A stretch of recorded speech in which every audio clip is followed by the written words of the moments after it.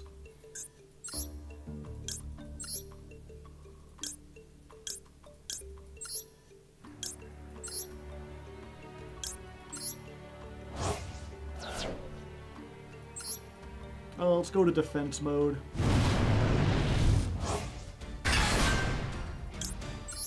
$2,000. Set a card? Yes.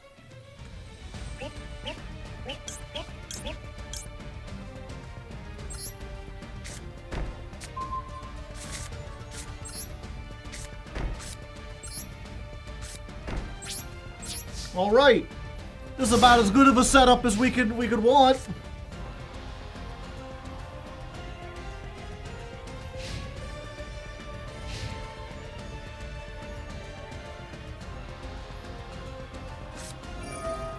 No, but I'm SETI. And you, Belle? I mean... Yeah, you know what? I don't think being able to blow up their stuff is gonna do anything, so let's go ahead and do this.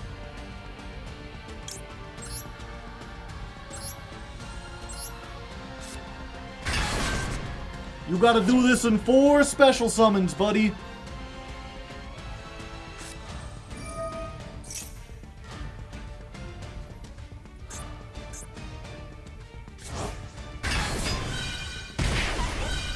Tax Dragon.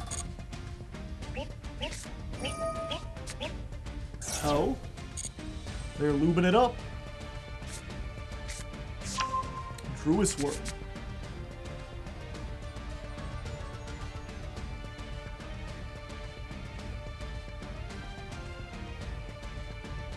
Is Nib even legal in this event? I don't know.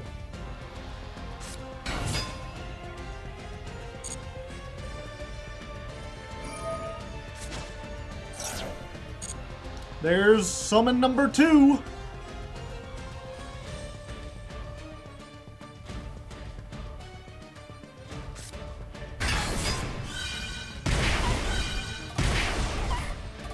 They are now in magic. Oh no, they're not.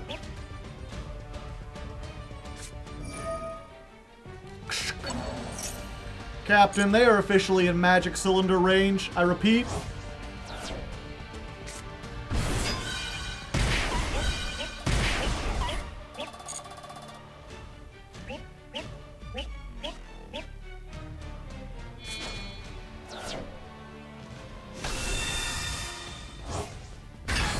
Now they are very in cylinder range.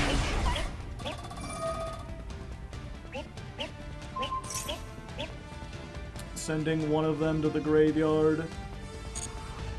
Sure.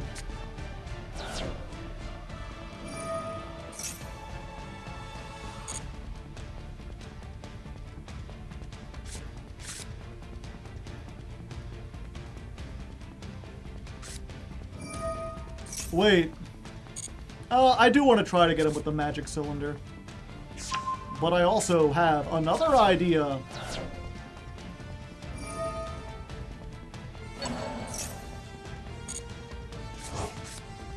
That's a cheeky move.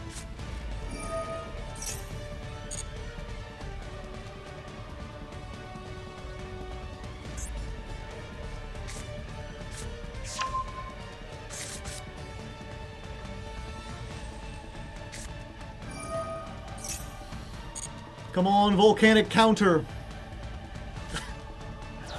Damn it, this is gonna give away the surprise.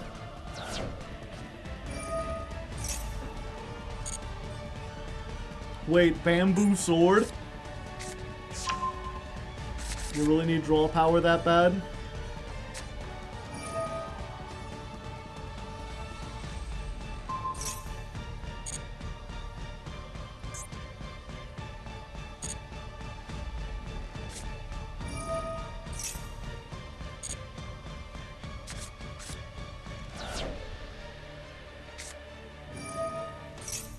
What the hell are you digging for? They've got all the draw power. Oh, look who controls all the islands. It's the Maja Poppet. The Maja Poppet. The Mappa Joppet. Maja Poppet.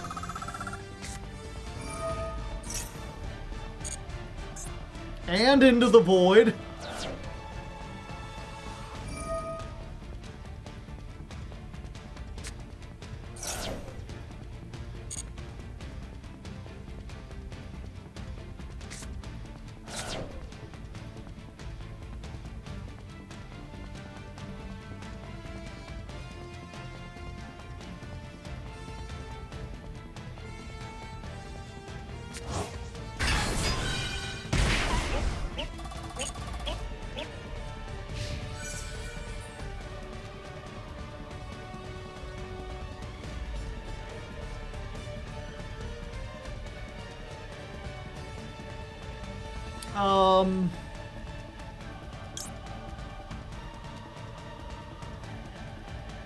I don't want to risk it on one of these. Because I know they can use this. I want to use it on Lubellion. Omewa no Shindaru. GG no Re. Magical cylinder! Nani? Oh, oh, oh, oh, oh, oh, oh, oh, oh. Okay, I'm curious, were they playing some kind of weird cheesy win condition?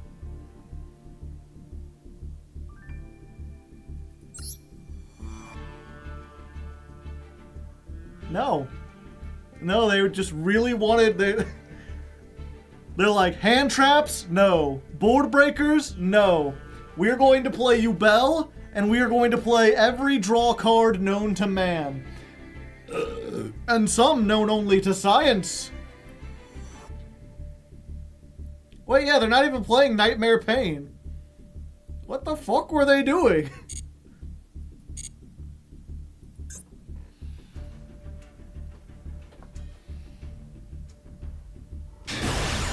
Every draw power known to man, and some known only to trees. What in the world is going on here? I are going second. They just want to touch cards. Yeah. One more win.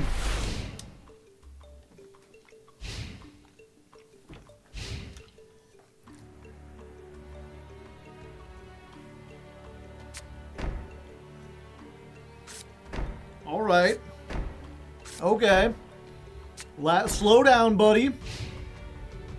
Is this Labyrinth? Eldritch, perhaps?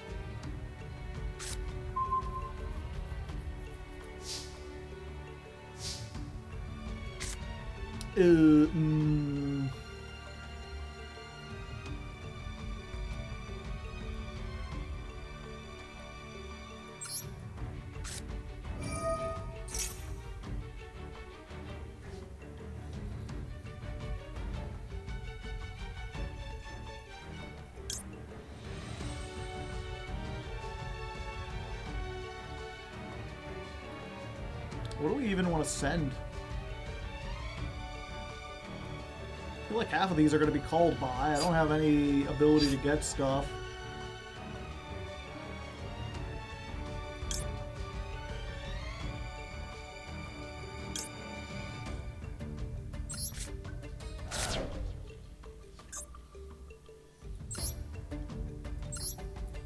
Bomb token.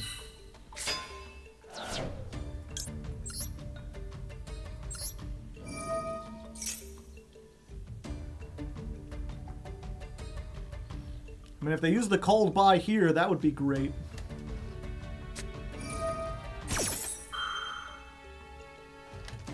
I see.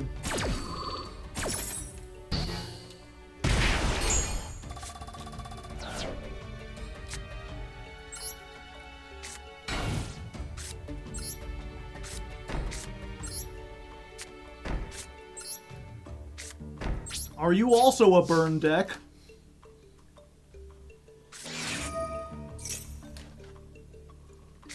Yes.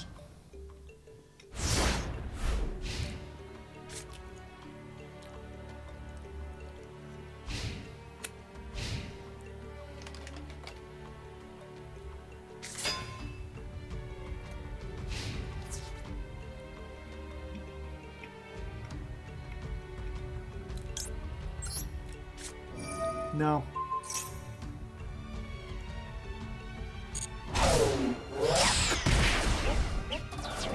You will take the damage. Not attacking with your bomb token, eh? Alright, little rabbit. I'll let you run for now. That ain't helpful.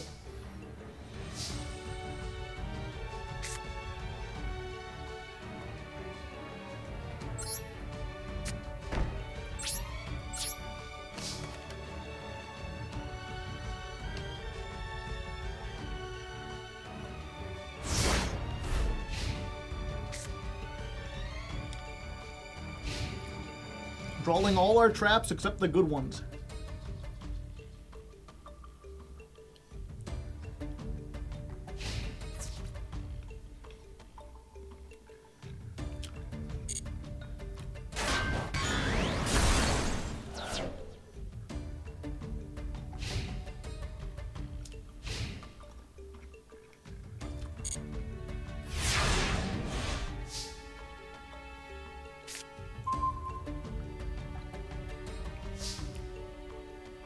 Okay, let's activate this and see if they got another Grave Diggers.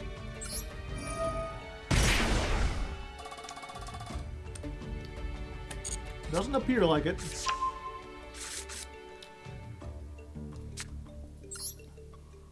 Hello.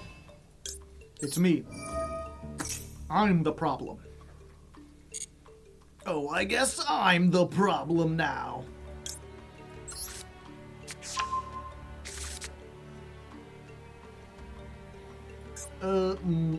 Boo.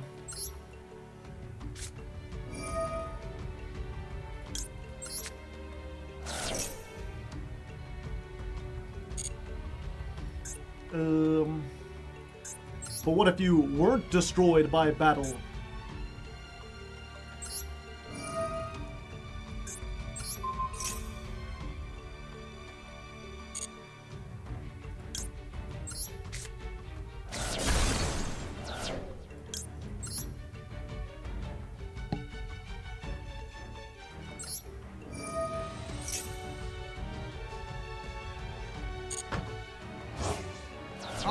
All right.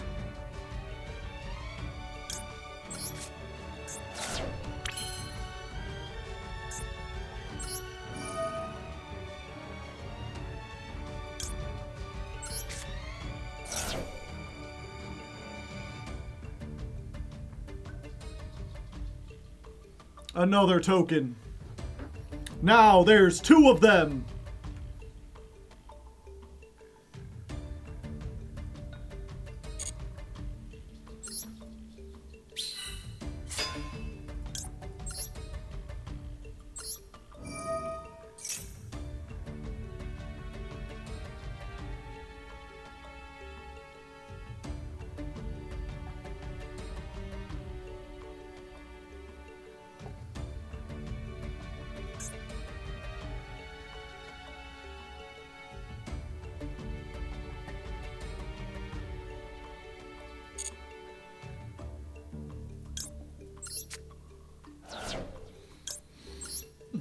Trap card.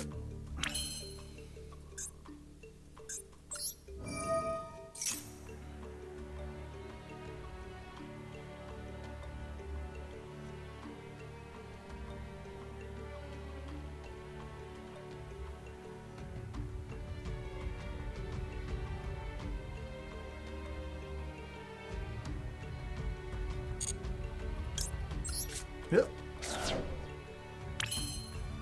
All right, rabbit, all right.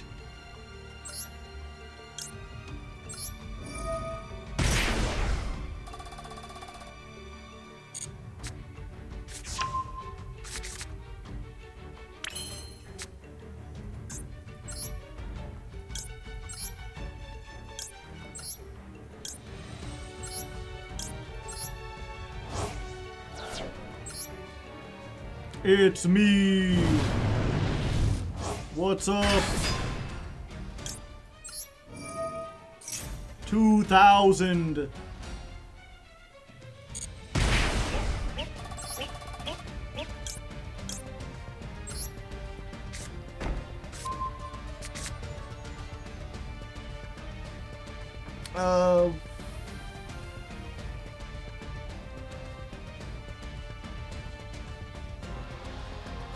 The thing is, they've got to have a magic cylinder of their own, right? So what if I just did this?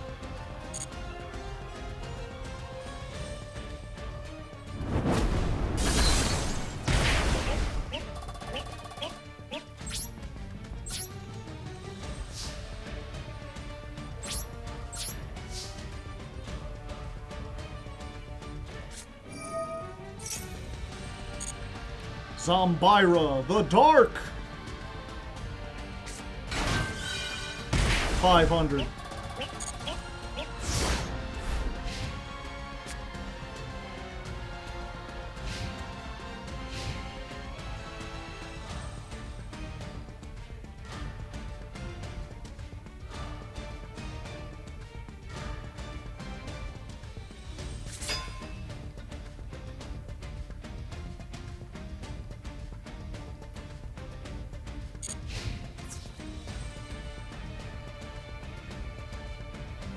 Oh, trying to crash. It'd be a shame if I had another magic cylinder.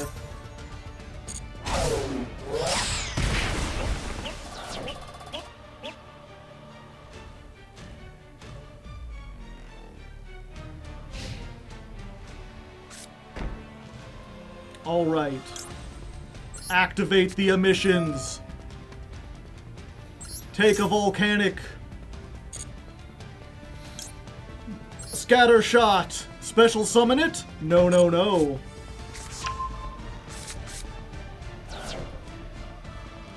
Oh wait, a mission could have just burned them. I wanted to do this. I thought it would be funnier, Chad. If it turns out that's what gets me the game, you know.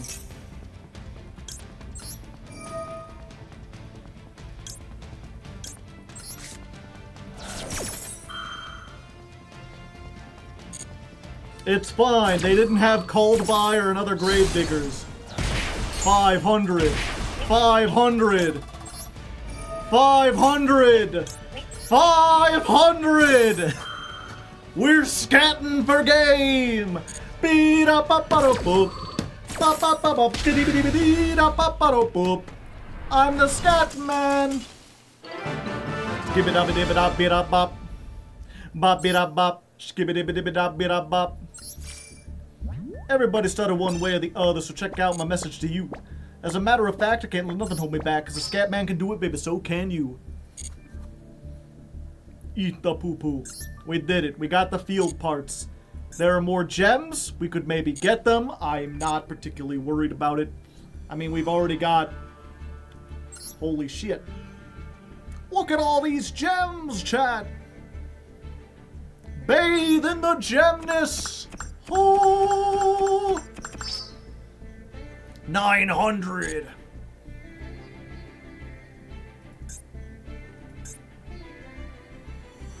Yeah, I completed the festival gems.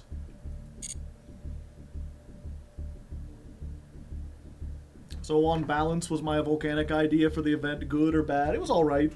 I'm sure there were more effective decks we could play, but I mean, we got to do something funny. Y'all like to see something funny, right? How many more gems are left? 100... 350.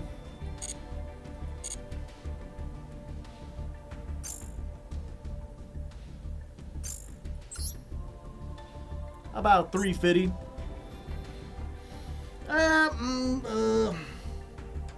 I don't really care that much, do I? I'm not even playing next month's festival on this account. I love watching Emperor hit the field and be like, boom, truth nuke. Yeah, I think what I want to do actually for the last part of this chat is get everything ready for next month.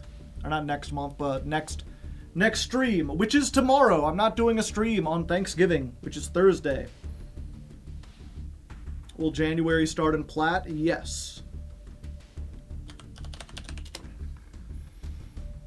Well, of course, in order to start a new,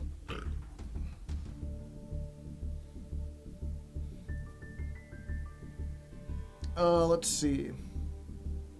In order to start a new, in order to get a new Master Duel account, I need to have a new Steam account. And in order to get a new Steam account, I need another email. Oh wait, I do have an email I could use, I suppose.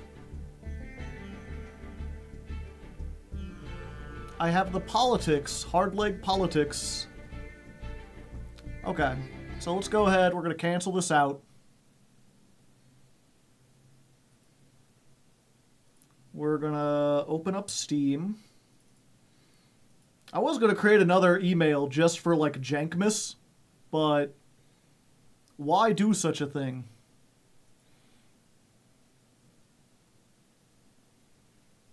There's a way to do it on the same account.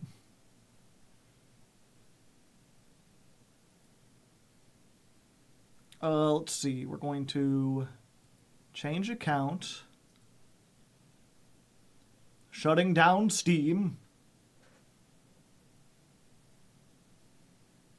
Why are you making a new account? Yeah, so Jank Miss has been a tradition for the last 2 years, although I don't think I came up with the name Jank Miss until this year.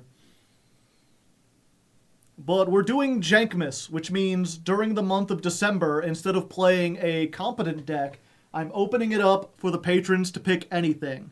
The last 2 years, they did the Hungry Burger archetype and the Galaxy Eyes archetype, respectively. And those were both interesting decks. The problem was that even starting in Platinum, we got hard stuck because those decks are not good. They could not make it through Platinum. And it was just miserable, like grinding against much better decks and not being able to do anything. So I decided for Jank Miss, we would make a separate account. And that account is going to start in Rookie. So now people really can pick whatever they want, as bad as it could possibly be, and we will at least get some wins because we will be grinding up from Rookie. And then the idea is, assuming this goes well, we're going to give this 5 months to however far we get. It'll go down back into bronze, right? And then once July comes around, we'll do Jank Miss in July and come back to this. And then again, Jank Miss will have 5 months before December rolls around and we could do it again. So I think that'll be a pretty good balance, where most of the time we're playing on the competitive ladder, we're playing good decks or decks that have a chance, and that allows me to be much more specific, like have much stronger veto power in terms of, you know, if you want to play something in a non-Jank Miss month, then we've got to do something that's like actually decent. We can't do like Egyptian gods anymore. The game has just become too competitive. We can't do Ojamas anymore or Cosmo. But we can during Jank Miss. So I'm going to consolidate all the goofy shit to those 2 months. And I think it'll turn out pretty well. Okay, create a free Steam account. Let's see.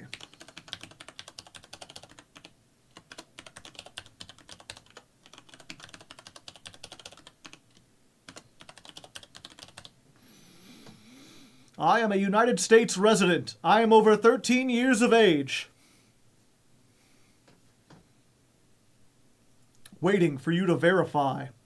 Hold your horses. Do you want it done right or do you want it done good?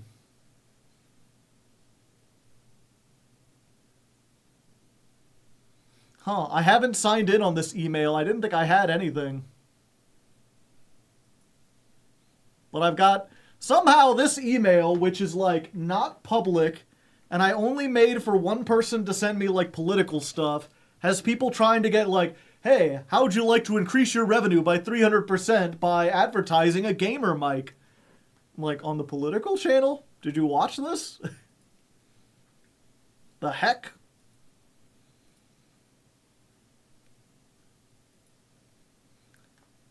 Hi Joe, viewer here. I've spent the last year solo developing a game I think you may be interested in, given your love of Yu-Gi-Oh! It's a single-player card game adventure that gives the feeling of playing games during elementary school recess. I mean, this was back in August. That might have been good. I don't know why they sent it to, like, the email that I have the least... Like, I had... There's, like, a Hardleg gaming email. You could do that.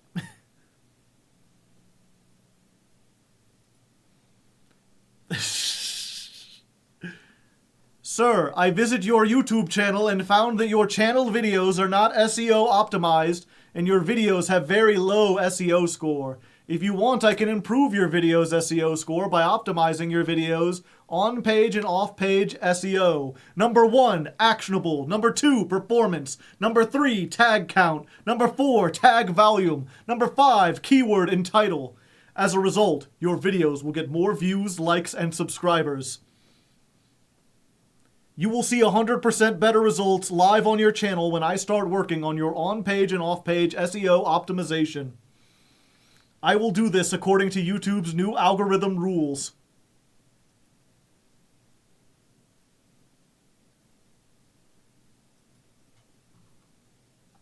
Like, I don't trust anyone who's gonna come in there with, like, caveman talk.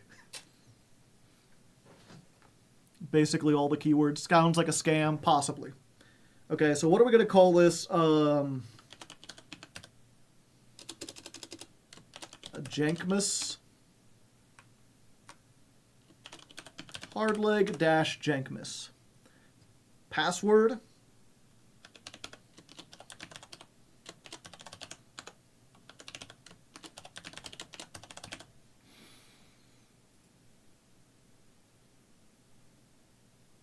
Oh, I can't have a dash. Can I have an underscore?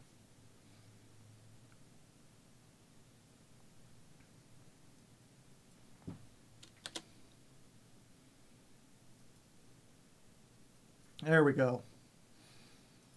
Let's see.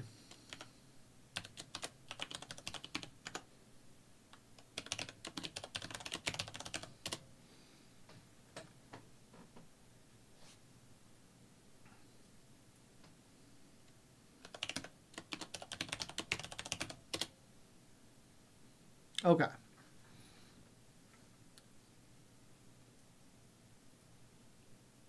Check your friends list. I don't have any friends on this channel. Let's see.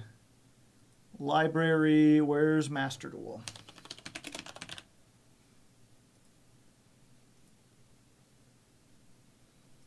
I accept the EULA.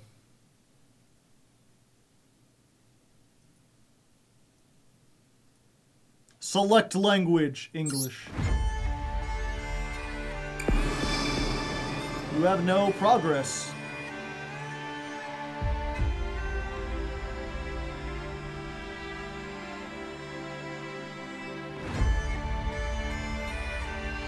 If you have no progress, if you start a new game, you will not be able to.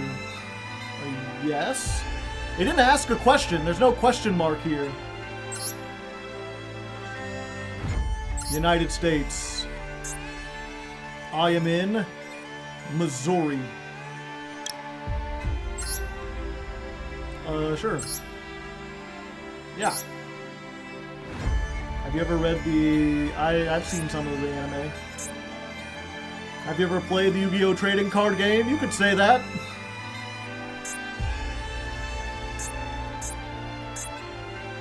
Have you heard of Yu-Gi-Oh! Duel Links? I've heard of them. Sure. I don't know why I even bothered to answer that truthfully. I should have just skipped through everything. Aim to become the world's top duelist.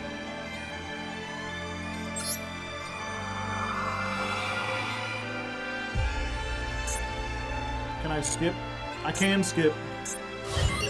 Give me my gems. Thank you. Practice number 2. Skip. Give me my deck. Thank you. Goal number 3. Skip. Thank you.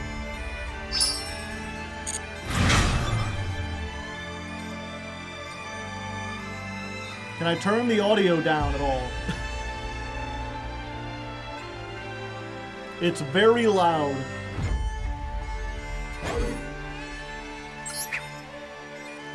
Does it matter?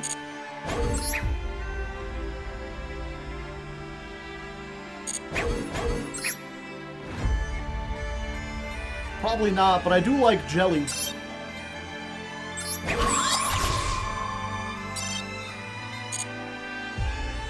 Enter a name.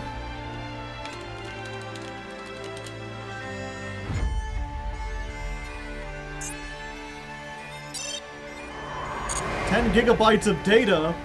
I should already have the data. Why do you need to download the data again?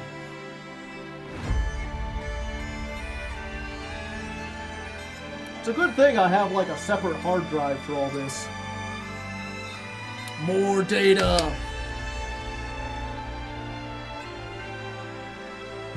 It's the data store. You know, like Sea Stealth 2. Well, while we're here, chat, do you have a... You know, I guess we're doing a Q&A. Do you have any questions for old Hardleg while I put my Mountain Dew back in the fridge? Achuga, booga, I didn't need a sluga. 9/11, real or fake? I mean, real. All those people died, you know. What do you think, the 3,000 crisis actors? The whole city of New York was in on it? They just pretended that 9/11 happened? Are you right or left-handed? I'm right-handed. Will you play Crystron and Galaxy Eyes when the new support comes out? Maybe. It's up to the patrons. I don't pick the decks I play.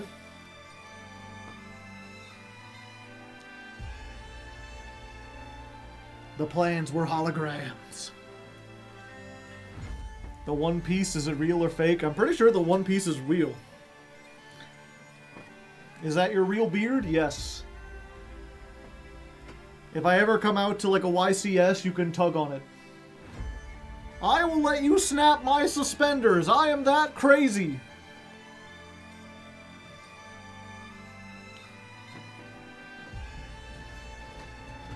I mean, that's the...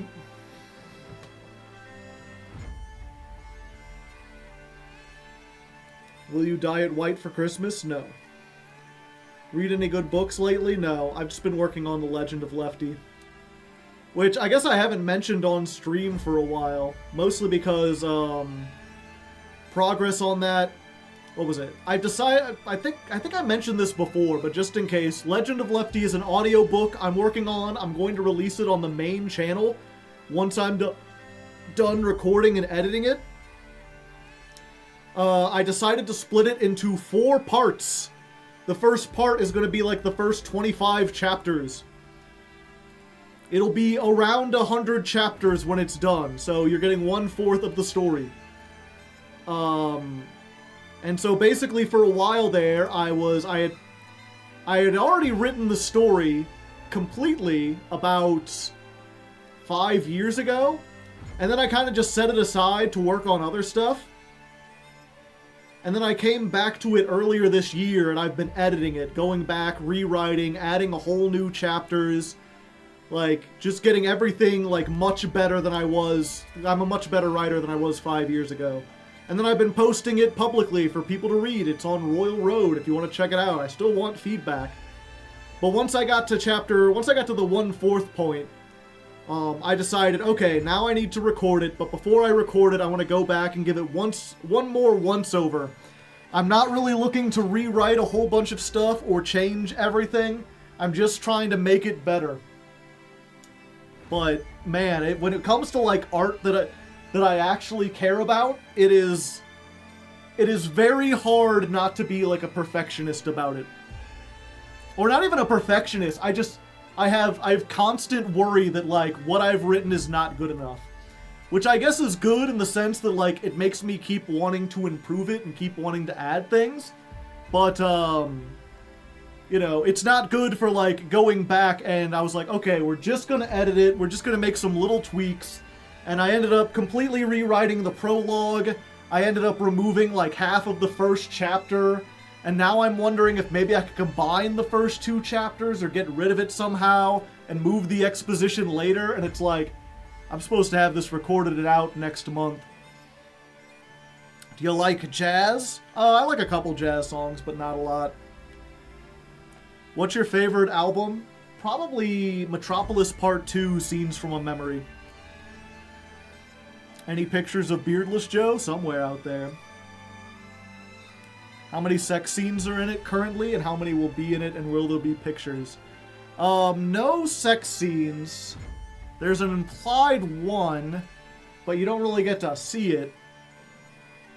And I'm still going back and forth whether or not I want to commission pictures.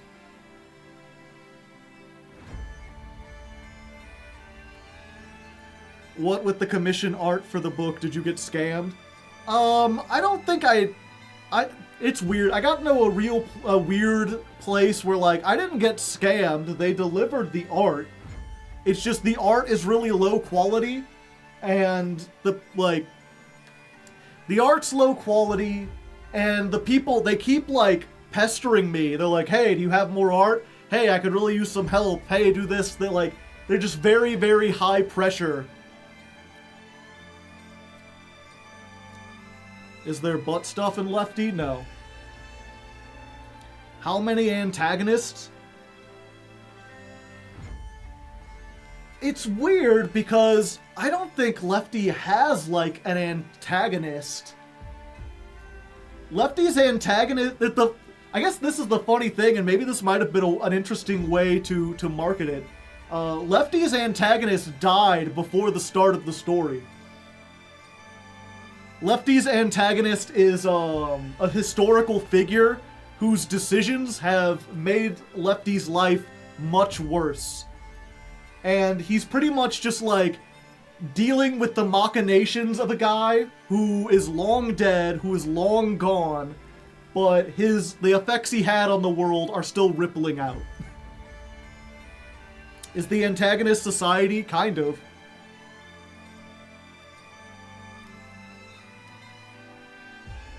I'm not sure how much people care about spoilers, but I mean, I guess if anything, I mean, there's 200 people here. I'm hoping to reach much larger than that. But the thing you eventually, it's like an epilogue story, kind of. The whole premise of the Legend of Lefty is that, like, long ago there was an ancient dark force that swept upon the earth and threatened to wipe out all life. And it was prophesied that a chosen hero would stand up and drive back the darkness and bring about 1,000 years of peace. And then he did.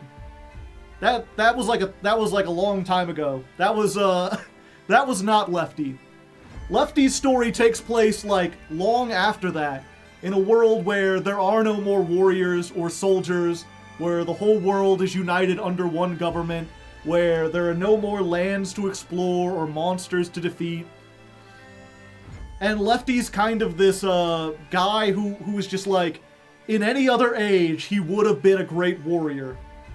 But he has nothing to do because the great darkness was already defeated, essentially. Was Lefty inspired by Don Quixote? No, I've never read Don Quixote. Why is this download so long? 10 gigabytes, baby. One world government. Well, keep in mind, this is like a fantasy story, so it takes place in like a kingdom. Specifically an island called At. Okay, now we can turn... Okay, I got it. Yeah, I think... Okay. Yay, more gems. We have to... Oh, boy. Oh, jeez. All the things? Yeah, all the things. One world kingdom. Yeah. And so basically, I guess this isn't much of a spoiler because this is what Lefty learns like 3 or 4 chapters in, and it basically sets up the plot for everything going forward. So basically that great hero, the guy who, you know, united all the worlds under one kingdom, his name was Scaevolas. Well, one second, let me turn the volume down on this like I said I was gonna do. Jeez, all the... Stop! Let me click on things! For the love of Christ! There we go, okay. They're really just stealing your data. Just having a data store. But yeah, so the warrior king who united everyone, his name was Scaevolas. And he basically, like, again, you know, he united everyone. He was a king, but he created a what's it called? A senate to rule over the people. He basically, like, instituted a democracy where the king has, like, the final say, but it's more like a constitutional monarchy kind of thing. But he also, he didn't have any kids of his own, and he didn't want there to be a succession crisis or anything. So what he did was he created 10 tabernacles, 10 majestic temples, which are all themed after the 10 elements of life. Because it's not just 4 elements, there are 10 in this universe. And he basically said, or not basically said, but every tabernacle contains like a challenge, some kind of obstacle to overcome, or a problem to solve, or a fearsome beast to fight. And if you can overcome the challenge, each tabernacle contains a key, a clavis imperium, a key of royal power. And he basically said, and I keep doing that for basically said, he did say, whoever gets the 10 keys becomes the next king. He's like, we're gonna do this, what's the word? A meritocracy. You know, if you want to be king, you don't just get to be born into king, you have to earn it. You have to go into these tabernacles, clear the 10 challenges, and prove yourself worthy of leading the country. And then people started, you know, obviously a whole bunch of like young warriors and people started going into the tabernacles, and no one could defeat them. His challenges were like ridiculously hard. He perhaps had too high of expectations. Because everyone who went in was either just like completely stumped or died or had to leave before they died. And this went on for about like 5 years, where no one could get even a single key. And people started to get really angry at him, at like, what are we gonna do, like, if you die? What happens if, like, you can no longer lead? And then he had a stroke. Oh, fuck. And the Senate was basically like, well, you know, since the law says you have to do this, and it also says until there's a king, you know, or if the king can't fulfill his duties, then the Senate's in charge. So it's basically left in this limbo where they are a democracy run by a Senate, and their king is still technically Scaevolas until someone else can complete the tabernacles. It's 6 in the morning here. It is 10 in the afternoon, 10 at night here. Our government decided we're not European anymore. Ah, you Brexited out, I see. It's a great idea to control population numbers. I don't think that many people were going into the tabernacles. But yeah, so that is the thing, is basically Lefty is years and years and years after this. And he's like, I'm gonna do the tabernacles. I'm gonna do what no one else could. And they're spread out all across the country. They're all considered like death traps. at this point, so many people have died in them that everyone's just kind of like given up. They're like, yeah, there's no way to beat them. Like, you know, people have tried for like decades at this point. So they just think he's like an idiot. So that's what I mean when it's like, who is the antagonist of The Legend of Lefty? It's Scaevolas, who died a long time ago. But he left these traps, and it's up to, or not traps, but like these challenges. I guess some of the challenges are traps.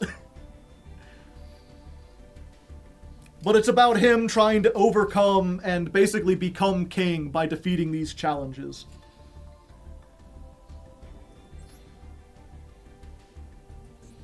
And there's a reason I don't start by explaining that, because like explaining it outside of the story where you don't get bits and pieces of it, a little difficult. This is very One Piece core. It's funny because I think I'd seen One Piece at some point, but I wouldn't consider that an whatchamacallit, an inspiration either. The big thing that Legend of Lefty is based off of is The Legend of Zelda. That's where the name came from. And the whole idea originally was actually to make a video game. And the video game was supposed to be like, not the opposite of Zelda, but sort of taking the piss off of their formula. You know, what if you started a Zelda game and Ganon was already dead? Like, what would Link do? What does Link do in his off time? It's like, what if instead of being a noble hero, he was just like, fuck it, I want to rule the world. Give me the keys to the kingdom. Go on an incredibly greedy and selfish quest. You should read Steven Seagal's novel, The Way of the Shadow Wolf. I don't think it'll help. Would Lefty be a good king?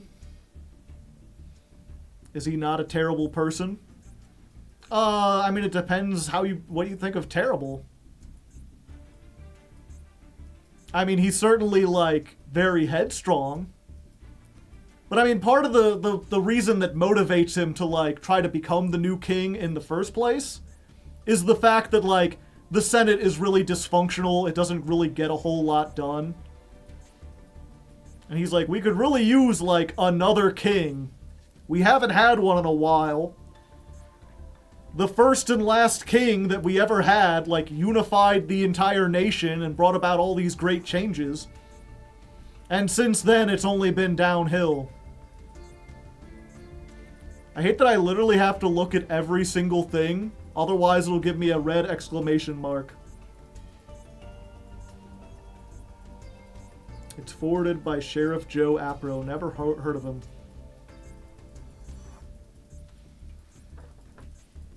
What is the plan for tomorrow? Farming gems from the solo missions? Probably. I'm not even sure if I'd need to farm that many.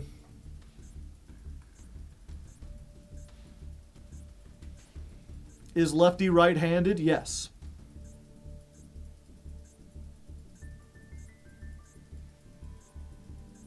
The Way of the Shadow Wolves, the Deep State, and the Hijacking of the American Paperback. Oh, the Hijacking of American, paperback. Book sounds awful. Yeah, probably. Discworld series. It's one of those things where when I came up with the story and I wrote the first draft, I actually hadn't read a whole lot of fantasy. And I decided while I was reading it that, like, if I was really going to make fun of these fantasy tropes, I should probably read a whole lot. And that's when I started the Hardleg literature channel. A lot of people either forget or didn't know, like, the whole reason I started that was because I started reading Wheel of Time, and I wanted to talk about it because it was very interesting. And then from there, we read, like, Discworld. I read some Game of Thrones. what was the other one? I read Tales of Earthsea. What's the one? Mistborn, which is kind of fantasy, but it's like steampunk. The Way of Kings. Is he left-hearted? No.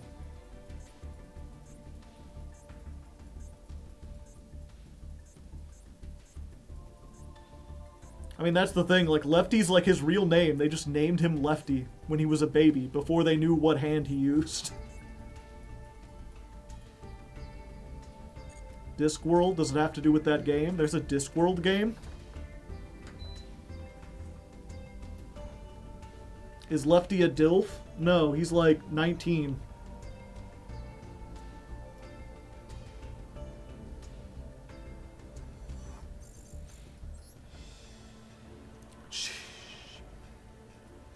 About solo mode! Alright, I guess we start going through these while we're here. How many pages are there usually in a chapter of Lefty? What was it? It's hard to tell because pages kind of vary depending on, like, font size and what program you open it in. You know, the page length is going to vary depending on if you're reading it on Royal Road or if you're reading like the Google Doc. And obviously, if we converted like a Google Doc into a paperback, the amount of pages would be different.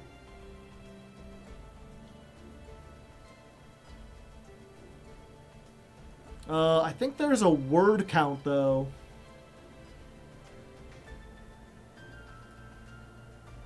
Give me 1 second. For some reason, this is going painfully slow.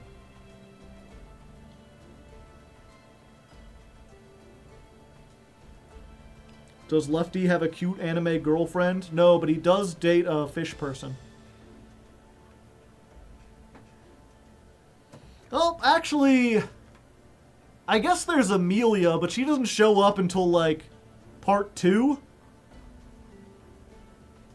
And I barely describe her, but almost everyone who reads it is like, Amelia seems so cute.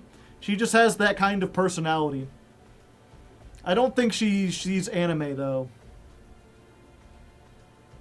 Does this break down the chapters by how many? I thought it did.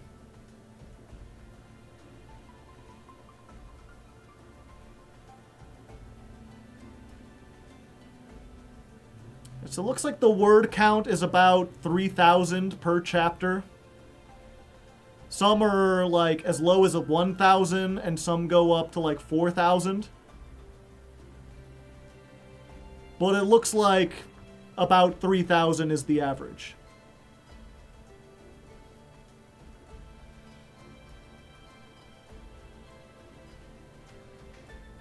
Don't we all date a fish person though? No.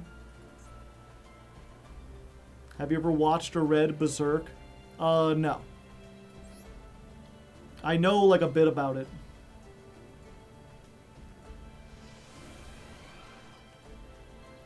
The selling point for books when I'm pitching them to others is they offer a different media engagement that other outlet. I don't know what you mean by that. I'd say one chapter is less than 10 minutes.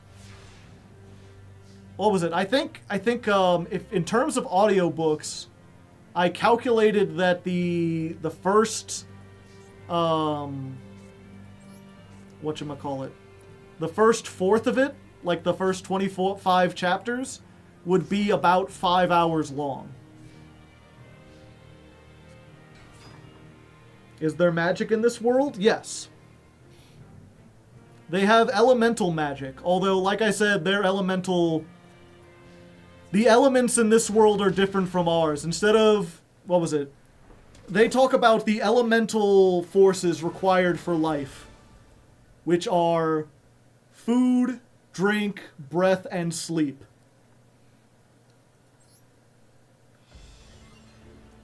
So, you know,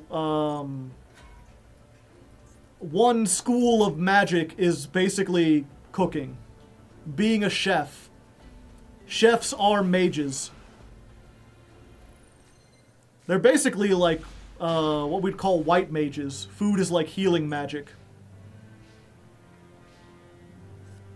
And then there's the secret fifth element, which will be revealed later. No spoilers.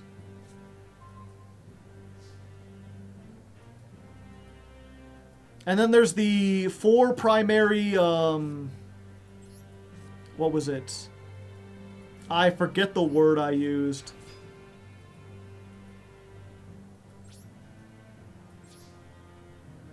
Because you've got the four elements, and then you've got the four mediums, which are sight, sound, body, and mind.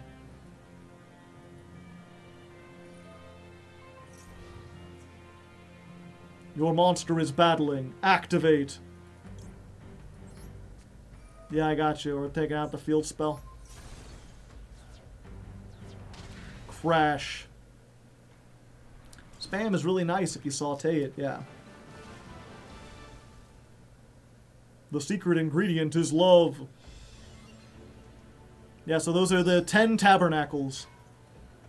You've got the 4 themed after the 4 types of magic, 4 themed after the 4 mediums, 1 themed after the secret 5th element, and then the 10th one.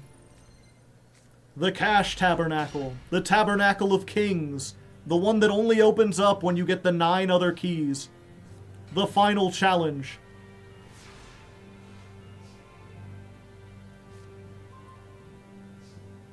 What if I Smashing Ground? Let's set Smashing Grounds. Now let's activate Smashing Grounds.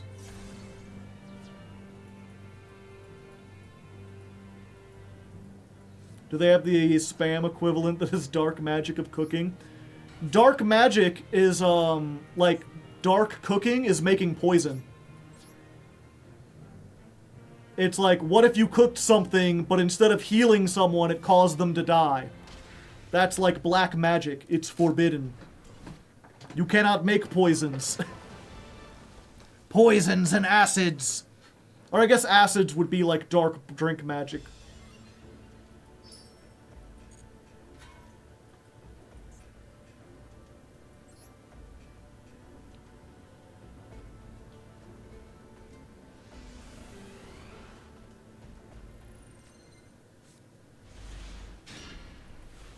They really went in. Okay. Dual practice partner. Hey there, buddy.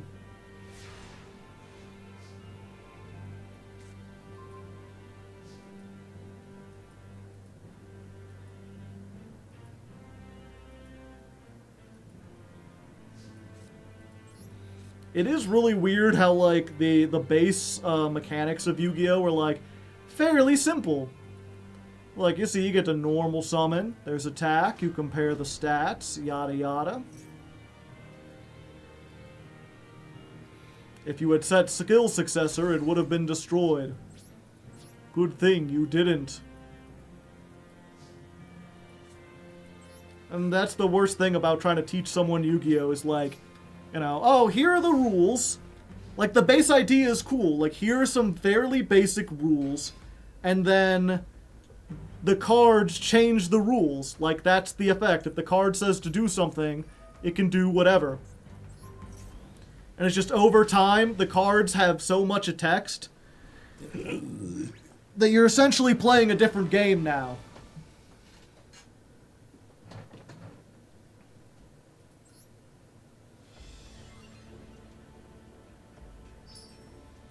Just a reminder that you're not playing Duel Links. Yeah.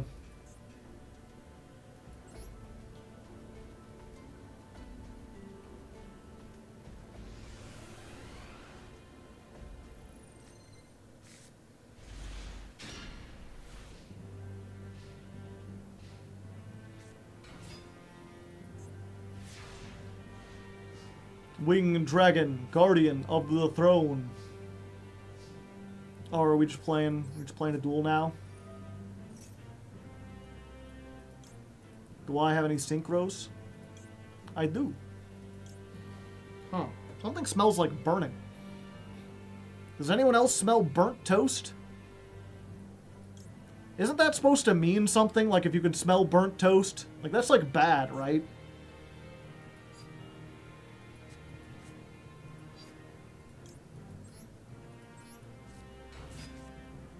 You're having a stroke. Do I look like I'm having a stroke?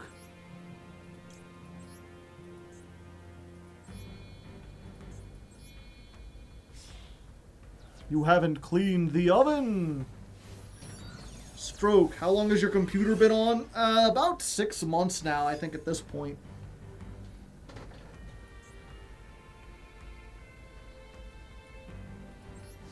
Battle phase. Can you feel the left side of your face? Yes.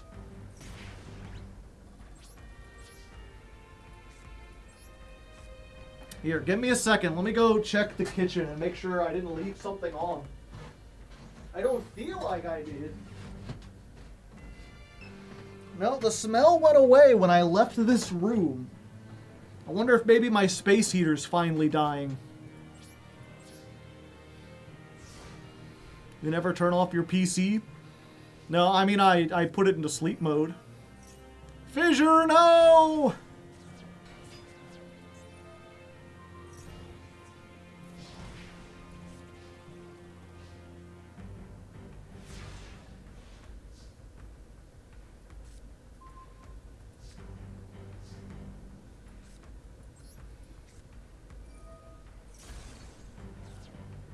Okay. Go Leotard.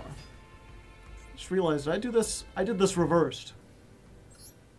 I was like, why are the sound effects so quiet?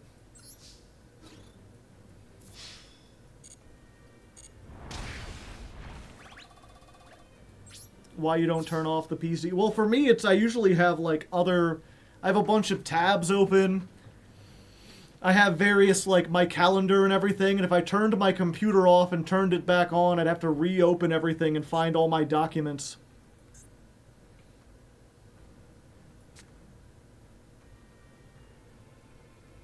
Okay.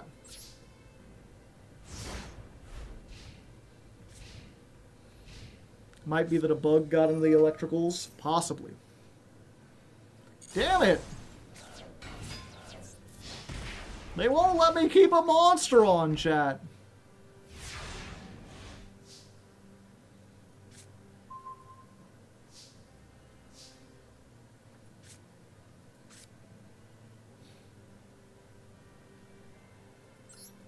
Okay. Bayonetta.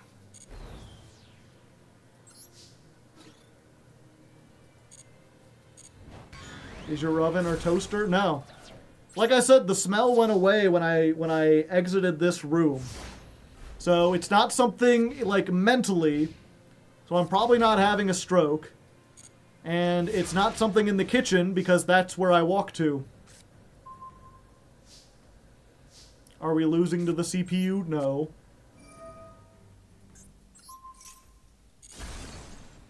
Just make sure your space heater doesn't set your room on fire. It hasn't yet.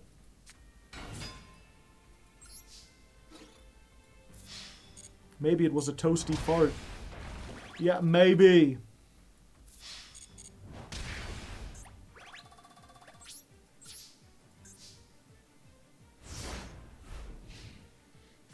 Dust in your computer? Maybe I should spray it out.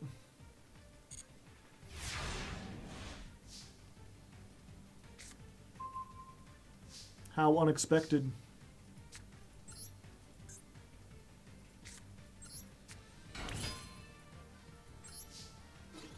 Oh, I just realized.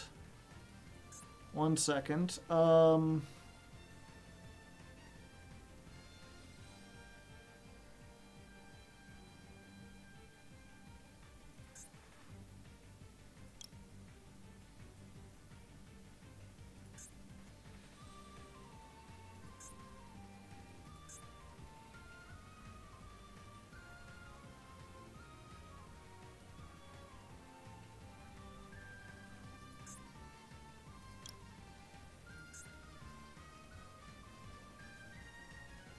You could turn off card effects.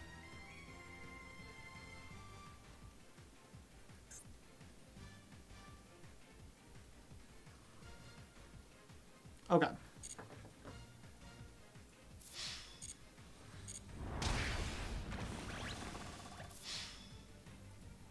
Maybe you haven't finished some toast? No, there is some beef still here, but it's weird that the smell would suddenly come back.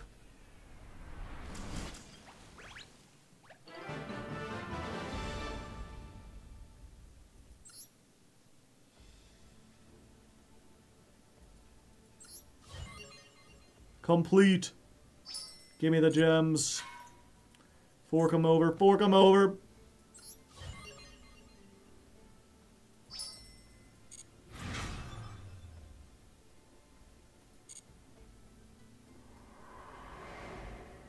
Ah, there's so many of these.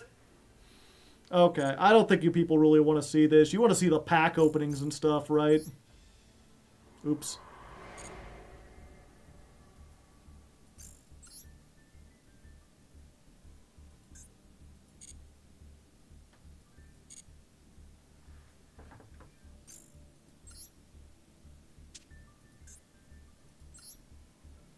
Yes, let us gamble, please. Okay.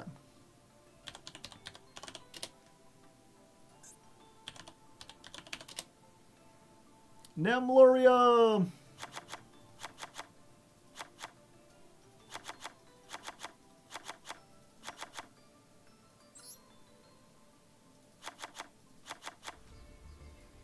Let's just play 3 of everything. Fuck it. And then, I don't know, Pot of Desires.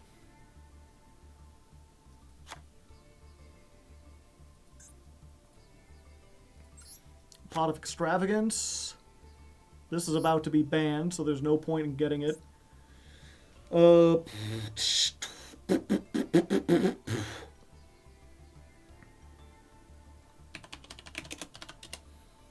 Eater of Millions.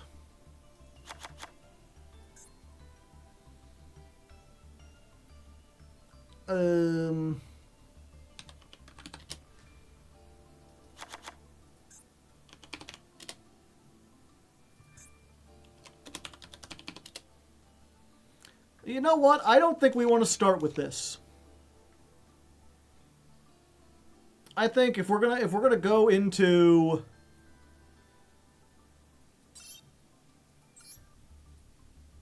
what's this? Is it ER or UR? ER.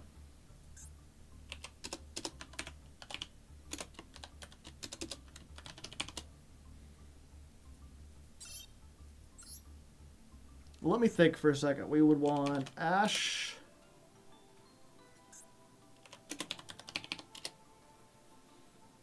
One Ash.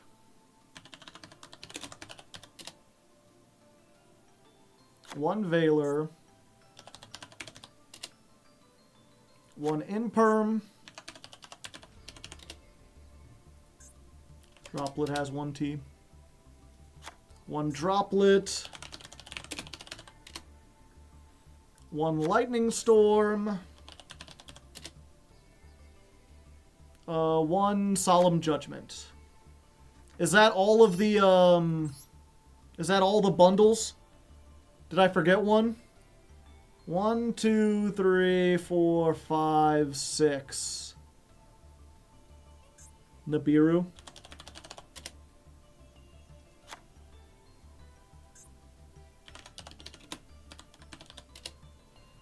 Ghost Beef.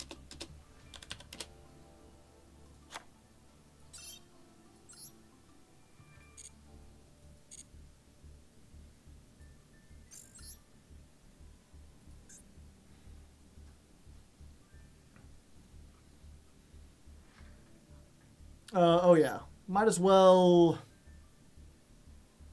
Well, what was it? Will we defeat this in 1 month? Yeah, probably.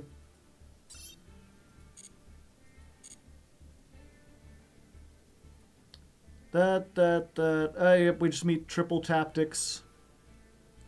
3, 4, 5, 6, 7, 8, 9. There's 9 staples. The new Gold Pass live? Yep.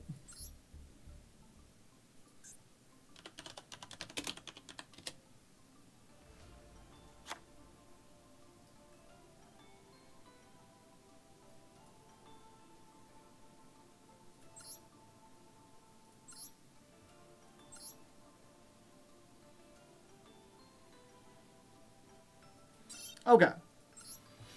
I think since we're starting in bronze, we want to give people a little bit of a chance. You know, we want to make this a little easier. I'm just tired of seeing all these red exclamation marks. I'm going to have to go back and do these anyway. Okay.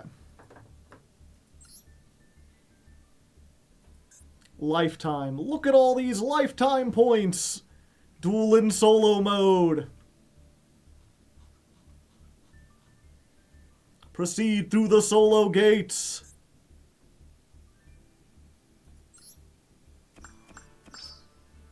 $2,000 gems. Change deck accessories. Open the proficiency exam.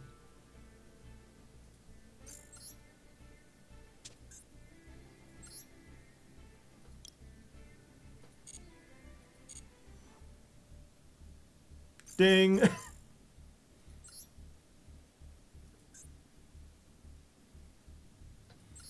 Test begin.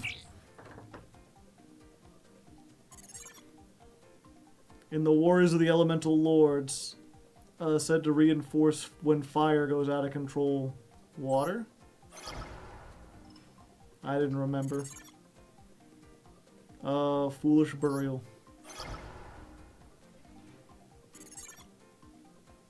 Raigeki.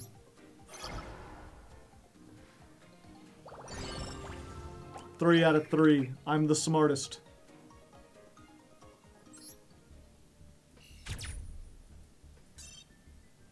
Duel one time. Yeah, for the people just joining, we're doing Jank Miss this year. We're playing a bad deck, which means we're starting in bronze for December. We're experimenting with something new.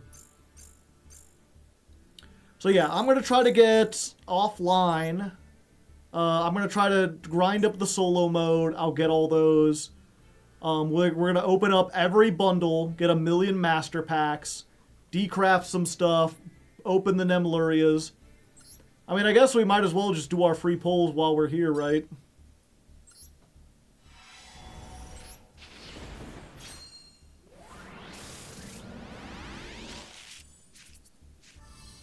Oh, hey. Nothing.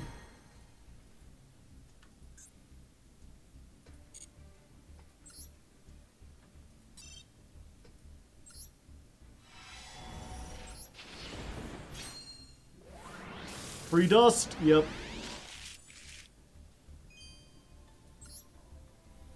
We'll hit the dance floor. Let's ignore what everyone says and pivot to whatchamacallit. Pivot to Chimera.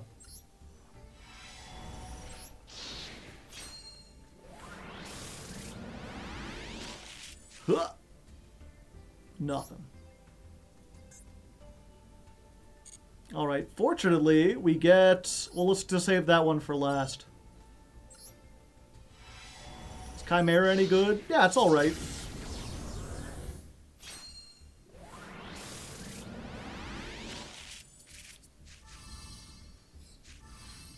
Oh, hey. Got Tally-Ho, Wyverburster, and Materiactor Gigadra. Gigadra?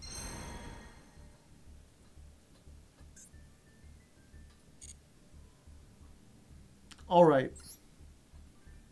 One free pull. Can we get the Sleepy Girl? Doesn't look like it. First pack, let's go! Uh-oh. Not even a single Nemluria card.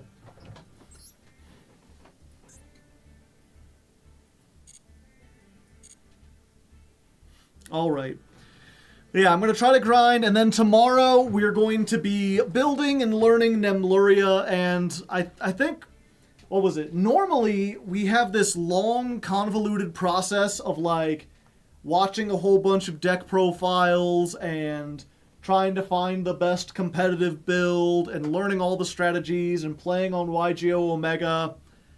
We're starting in Bronze. I think we can just learn as we go. I don't think we need to do all that. I think I can just kind of build whatever and we'll figure it out as we continue.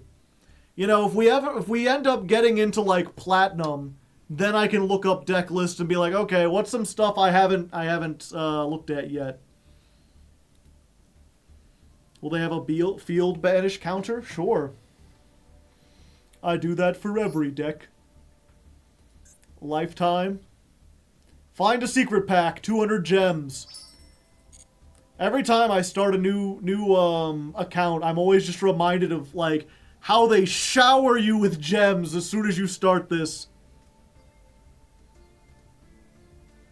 Hello, Hardleg. How does it go? Pretty good. Use the Spider Ixie monsters. How are we not playing evenly matched? Because we're starting in Bronze. Like I said, we're just because we're doing Jank Miss. You know, if it was if they had picked something like truly bad, like Sacred Beast or Blue Eyes or Dark Magician, I would have been looking up like, okay, what are the better builds? But this is something that, like, I think just off the back of being able to special summon 3,000 beaters for free and, like, activate Eater of Millions, we'll probably be able to scum some wins just off of that. Oh, and I guess I should...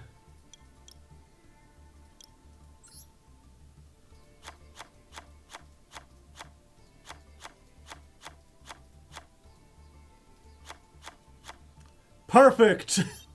We have exactly 15, chat! Eater of billions, eater of trillions, eater of quadrillions! They just keep eating. So yeah, we'll be doing that tomorrow.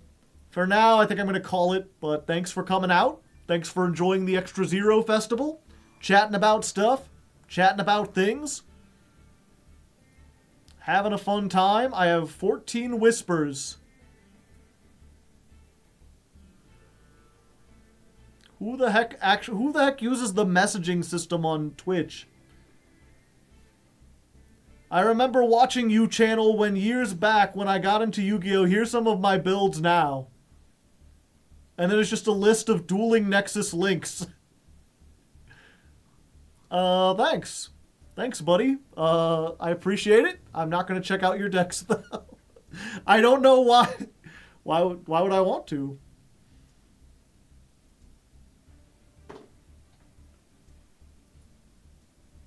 I have plenty of decks myself. The official Yu-Gi-Oh! Channel is playing Zexal. You want to see some Zexal, chat?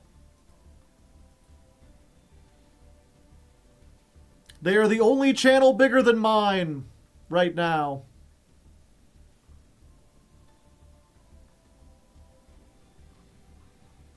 Yeah, I don't know anyone else.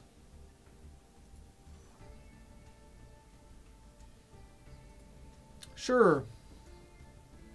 /raid Yu-Gi-Oh! _official. Oh, there's like a cat girl in this show.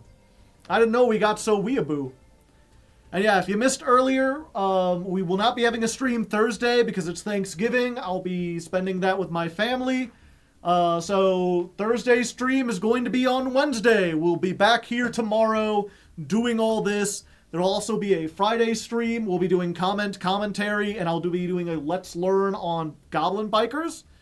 Until then, go watch some Yu-Gi-Oh! Good luck. Have fun.